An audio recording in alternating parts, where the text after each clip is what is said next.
YouTube channel पर video बनाने वाली नेहा शर्मा ब्लॉग करती थी और उनके पति ने ही एक चैनल क्रिएट किया यूट्यूब पर कि आप यूट्यूब पर वीडियो बनाइए और हम लोग मिल करके एक वीडियो जो रोज़ाना का एक वीडियो है ब्लॉग के माध्यम से हम लोग जन जन तक पहुंचाएंगे और लोगों तक एक संदेश भी देंगे, उसमें कुछ जो हमारी प्रतिदिन की जो क्रियाएं होती रहेंगी। लेकिन फिलहाल उसके बाद 6 महीने के बाद उनके पति का देहांत हो जाता है और उसके बाद कुछ ऐसे घटनाएं घटित होती हैं जिसके बाद इनको इनके जो देवर होते हैं वो इनको घर से बाहर निकाल देते हैं और उनकी एक बेटी भी है। अब क्या कुछ मार्मिक कहानी है हम उन्हीं से बात करेंगे, चूरी चूँकि पूरा प्रकरण वहीं बता पाएंगी। फिलहाल कहीं न कहीं आप लोग भी सोच रहे होंगे कि क्या कोई एक केस नहीं कर सकते थे क्या, कि कैसे उनको घर से बाहर निकाल दिया गया, जबकि इनकी एक बेटी भी है। नेहा शर्मा जी हमारे साथ जुड़ी हैं। थोड़ा-सा हम चाहेंगे कि अपने तरीके से आप अपना परिचय बताएँ, कहाँ की रहने वाली हैं, नाम क्या हुआ? मेरा नाम है नेहा शर्मा और मैं सीतापुर की रहने वाली हूँ। और भैया के चैनल पे आप सभी का स्वागत है। अ, अगर हम लोग शुरुआत से अगर बात करें, जिस तरह से जब से आपने आपका जब चैनल क्रिएट हुआ था वहाँ से क्रमबद्ध तरीके से जो आपने आपकी स्टोरी है थोड़ा बताएं जन को। मेरा मन था कि मैं भी सोशल मीडिया पे आऊँ, मैं भी सबके ब्लॉग देखती थी, तो मैंने अपने हस्बैंड से बोला कि मुझे भी काम करना है। तो उन्होंने कहा ठीक है, काम कर सकती हो, तो उन्होंने ही चैनल को क्रिएट किया। मुझे बिल्कुल भी कोई आइडिया नहीं था कि मुझे कैसे एडिटिंग करनी है, कैसे ब्लॉग बनाना है, सब उन्होंने ही मुझे सिखाया। और डेली की रूटीन हम शेयर करते थे, मैं थी, मेरी बेटी थी और मेरे हस्बैंड, तीनों लोग डेली के ब्लॉग डालते थे। हम्म। तो फिर क्या हुआ उसके बाद, मतलब पूरी बातें आप बताएं। बस जीवन अच्छा चल रहा था और अचानक से जब कोविड आया और सन 2021 में मेरे हस्बैंड की अचानक से तबीयत ख़राब हुई। उनको बस 2 दिन फीवर आया और हमको लग ही नहीं रहा था कि ऐसा कुछ हो जाएगा। जैसे नॉर्मल फीवर सबको आता है वैसे उनको भी आया और हम हॉस्पिटल लेके गए और हॉस्पिटल में उनकी डेथ हो गई। उस समय कोरोना काल चल रहा हाँ, था। कोरोना चल रहा था। और शादी के कितने दिन हुए थे? शादी के हमारे 6 साल कंप्लीट नहीं हुए थे। फिर आगे की क्या कहानी? उस समय तो आपके लगातार लोग जो व्यूअर हैं वो धीरे धीरे बढ़ रहे थे, जिस तरह से हम लोग देख रहे हैं कि पुराने जो वीडियो आपके उनके साथ के काफ़ी अच्छे लोगों ने देखा है, फिर धीरे धीरे ये चीज़ें चलती गई। तो फिर अभी आप किस स्थिति में अब हैं और आपके साथ क्या हुआ जो आप बता रही थी? क्या आपके देवर ने आपको घर से बाहर निकाल दिया जिस घर में आप रहती थी पति के साथ और बेटी के साथ? फिर मैं ससुराल गई क्योंकि मेरा हक था, मेरे पति का घर था, हमारा घर था। तो एक बेटी भी थी हमारी 4 साल की। तो मैं ससुराल में रहने लगी पति के जाने के बाद। तो होता है ना, जब पति नहीं होता है तो एक लड़की का कोई नहीं होता है। तो वहाँ पे मुझे ताने मिलने लगे कि तुम्हारी वजह से मेरा बेटा चला गया और आज तुमसे शादी ना हुई होती तो आज वो शायद ज़िंदा होते। और मतलब बहुत सी हमारे कैरेक्टर पे भी उंगली उठाई गई। उनके जाने के 15 दिन बाद ही मेरी ननद, मेरी सास मुझे बोलने लगी अभी इसकी एज क्या है, ये तो भाग जाएगी 3 ही महीने में। आज 4 साल हो गए हैं और मैं उसी जगह पे हूँ जैसे वो मुझे छोड़ के गए थे। चलिए, कहीं न कहीं दुखद घटना तो है ही। लेकिन क्या वाक़या हुआ था कि मतलब आपको फिर मतलब घर से बाहर अब मतलब निकाल दिया गया?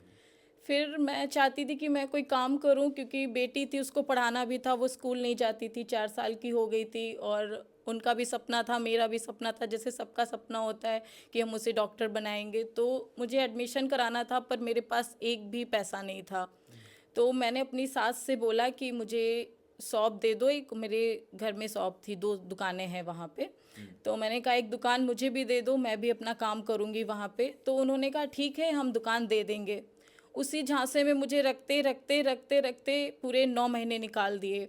फिर अचानक से एक शाम आई, जिस शाम को मैं और मेरी बहन और मेरी बेटी उस घर में थे। और अचानक से पुलिस आती है और बेल बजाई और मैं निकली बाहर। तो मुझे कागज़ दिखाए गए कि इस घर से निकल जाओ, ये घर तुम्हारा नहीं है। तो उस टाइम पे मुझे कुछ समझ में नहीं आ रहा था कि ये घर मेरा कैसे नहीं है। मैं इस घर में 6 साल से रह रही थी और सब कुछ मेरे अपने थे। एक पति के जाने के बाद ही मेरा घर नहीं है। तो मुझे कागज़ दिखाए गए लेकिन मेरे समझ में नहीं आ रहा था इस कागज़ में लिखा क्या है, क्योंकि मुझे कुछ भी नहीं दिख रहा था उस टाइम पे। फिर मैंने अपनी मम्मी पापा को कॉल किया कि ये लोग मुझे घर से निकाल रहे हैं। तो मैं थाने पे गई तो उन्होंने बोला कि ये घर आपके देवर के नाम हो गया है, उन्होंने 12 लाख का खरीद लिया है। लेकिन मुझे कुछ समझ में नहीं आ रहा था कि इन्होंने खरीदा कैसे, ये कैसे बिका।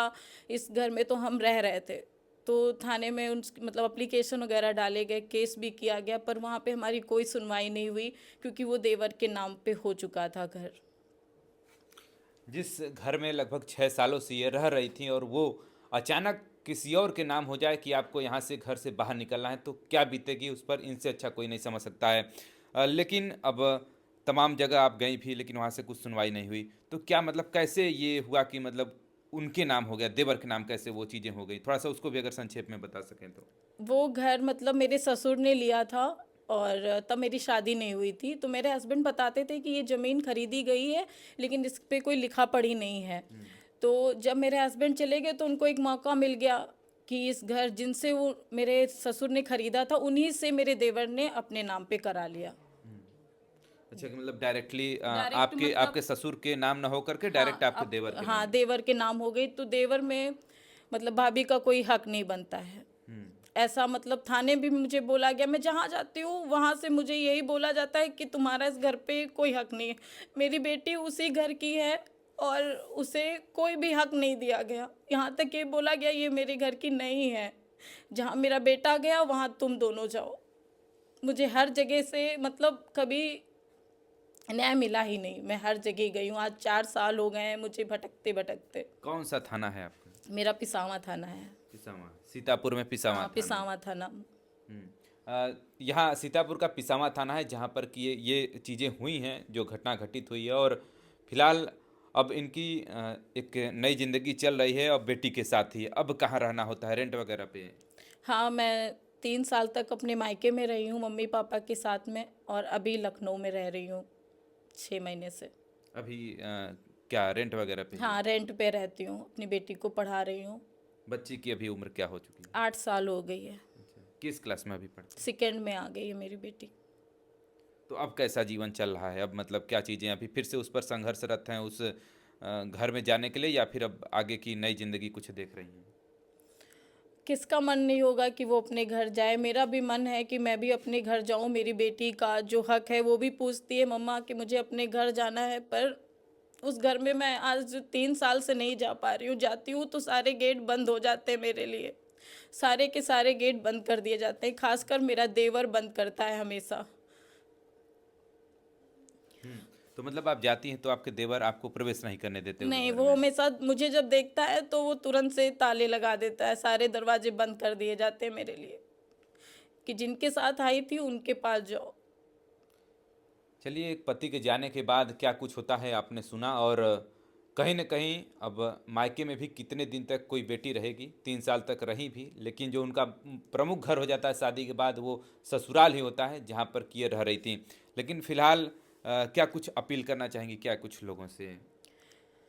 मैं यही कहूँगी कि सबको सपोर्ट करना चाहिए, खासकर ससुराल वालों को। और जब एक लड़की के साथ में होता है, क्योंकि बहुत लड़कियों के साथ में हुआ, मेरे साथ में कम से कम नहीं तो 20 लड़कियां जुड़ी हैं जिनको ससुराल से निकाल दिया गया है पति के जाने के बाद। तो आखिर वो कहाँ जाए, आखिर उनका घर है कहाँ? मैं यही पूछना चाहती हूँ मायके वालों से भी ससुराल वालों से भी कि एक लड़की के साथ में जब गलत होता है तो वो कहाँ जाए, किसके पास जाए?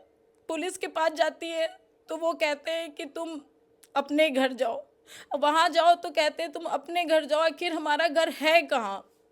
फिर जब हम कोई काम करते हैं उस पर भी उंगलियां उठाई जाती हैं कि तुम इस तरीके से वीडियो बना रही हो, तुम्हारा पति नहीं है, तुमको शर्म नहीं आती है, तुम डांस करती हो, तुम ब्लॉग बनाती हो, तुमको तो मर जाना चाहिए। तो मैं एक बच्ची की माँ हूँ, माँ हूँ मैं एक बच्ची की, मैं कैसे मर सकती हूँ? तो क्या इस तरह के भी लोगों के मतलब लोग कहते हैं क्या? बहुत लोग कहते हैं, कमेंट करते हैं, लोग सामने से भी बोलते हैं ये तो बढ़िया से मेकअप करके वीडियो बना रही है, ब्लॉग बनाती है, हंसती है, गाती है, डांस करती है, इसको तो मर जाना चाहिए। इसका पति मर गया फिर भी ये जिंदा है। तो मैं एक लड़की होती तो शायद मैं मर जाती। मैं एक माँ हूँ, माँ कभी मरती नहीं, अपने बच्चे को छोड़ के कहाँ चली जाए बताओ? मैं सबसे यही कहती हूँ प्लीज़ आप लोग कभी भी एक लड़की के साथ में ऐसा मत करो, उसे उसका हक देना चाहिए। मुझे मत दो लेकिन मेरी बेटी को तो हक दो, उसका हक है उस घर च- में। चलिए, कहीं न कहीं अब आप समझ सकते हैं कि ससुराल से भी अब इस तरह से जब ताने मिलेंगे और उस तरह से जिस तरह से इनके साथ घटनाएं घटित हुई हैं, लेकिन ऐसा तो नहीं होना चाहिए था। लेकिन फिलहाल एक सोशल मीडिया भी अलग एक प्लेटफार्म है जहां पर कि लोगों तक अपनी बातों को रख रहे हैं और ऐसा संदेश दे रहे हैं कि आगामी भविष्य में इस तरह से कोई और ससुराल वाला ना करे जैसा इनके साथ हुआ है। क्योंकि इस तरह की अगर घटनाएं होती रहेंगी तो कहीं ना कहीं एक माँ, जिस तरह से इनकी एक बेटी है, जैसा इनका कहना है कि हमारी एक बेटी है जो कि अभी पढ़ाई कर रही है और कहीं ना कहीं उसके लिए भी एक समस्या खड़ी हो सकती है पढ़ाई को लेकर के या फिर और भी तमाम समस्याएं। तो अभी क्या यूट्यूब पर लगातार आगे भी रेगुलर इस तरह से रहेंगी, लोगों तक अपनी बातों को पहुंचाती रहेंगी? हाँ, बिल्कुल, मैं यूट्यूब पे काम करती हूँ, डेली मेरे ब्लॉग आते हैं, जो मेरे जीवन में होता है वो मैं दिखाती हूँ। और बस पहले लोगों का थोड़ा-सा प्यार था, अब नहीं है, लोग नहीं पसंद करते हैं देखना ज़्यादा। तो क्या मतलब पहले जब पति थे तो लोग ज़्यादा देखते थे, अब क्या मतलब देखने वाले कम हो गए हैं? और नहीं, पति तो 6 ही महीने तक वो साथ में रहे ब्लॉक में, लेकिन इस टाइम पे मतलब ज़्यादा क्या डिप्रेशन में हो गई थी मैं, तो ज़्यादा ध्यान नहीं दे पाई चैनल पे, तो चैनल डाउन होता गया, बस यही कारण है। घटनाएं अब घटित होंगी ऐसी तो फिर लोगों में तो एक वो नेगेटिव चीज़ें आती हैं। लेकिन आप रेगुलर काम करिए और कहीं ना कहीं आप अभी जॉब वगैरह करती हैं कुछ? नहीं, जॉब नहीं कर रही हूँ, बस यूट्यूब से ही अर्निंग करती हूँ, उसी से अपना चला रही हूँ जीवन। चलिए, तो कहने का मतलब यह है कि इनकी एक बेटी है और अब यूट्यूब पर वीडियो तो इनका पहले से आता ही रहा है, जब पति थे तब से आ रहा था और लगातार अभी भी आ रहा है। और इनके साथ ससुराल वालों के साथ इस घटना घटित होने के बाद अब कहीं ना कहीं एक वही प्लेटफॉर्म रह गया यूट्यूब की जहाँ से ये अर्निंग कर सकती हैं और अपने बच्ची को पढ़ा सकती हैं और उच्च स्तर तक पहुँचा सकती हैं। चैनल का क्या नाम हुआ आपके? यूपी ब्लॉगर नेहा शर्मा मेरे चैनल का नाम है। तो क्या अभी अब लगातार वीडियो आते रहेंगे या फिर हाँ, जैसे आपने कहा डेली। बीच में रुक गए थे तो रुकेगा तो नहीं अब? नहीं, मेरे अब डेली ही ब्लॉग आते हैं, मैं डेली डालती हूँ। चलिए, तो यूपी ब्लॉगर नेहा शर्मा को सपोर्ट करिएगा और इस तरह से जिस तरह से इनके साथ घटना घटित हुई है, कहीं ना कहीं इस तरह से दूसरी लड़की के साथ घटना घटित ना हो और इस प्लेटफॉर्म पर आने के बाद, यूट्यूब पर आने के बाद इनके साथ एक नया अर्निंग का सोर्स जुड़ जाएगा और इनकी बच्ची पढ़ करके नया कीर्तिमान स्थापित करेगी। फिलहाल इस पूरी घटना को क्रम को लेकर के आप क्या सोचते हैं? आप क्या समझते हैं? क्या ससुराल वालों की गलती थी या फिर किसी और की गलती थी? कमेंट करके जरूर बताइएगा। जुड़े रहिए हमारे साथ। खबर देखने के लिए बहुत बहुत धन्यवाद।